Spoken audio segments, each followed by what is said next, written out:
ಬದುಕು ಒಂದು ರೈಲಣ್ಣ, ವಿಧೇದರ ಯಜಮಾನ. ಅವನು ಹೋಗುವಂದ ಕಡೆಗೆ ಹೋಗಬೇಕಣ್ಣ.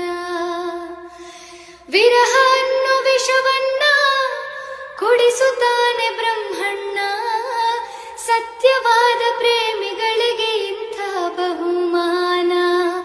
ನಮ್ಮ ಖಳನಾಯಕ ಮ್ಯಾಲೆ ಇರೋ ಮಾಲಿಕ, ಕಾಲ ಕಡು ಕೀಚಕ, ಪ್ರೀತಿ ಕೊಲೆ ಪಾತಕ.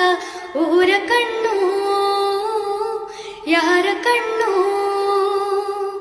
ಮಾರಿ ಕಣ್ಣು ಹೋರಿ ಕಣ್ಣು.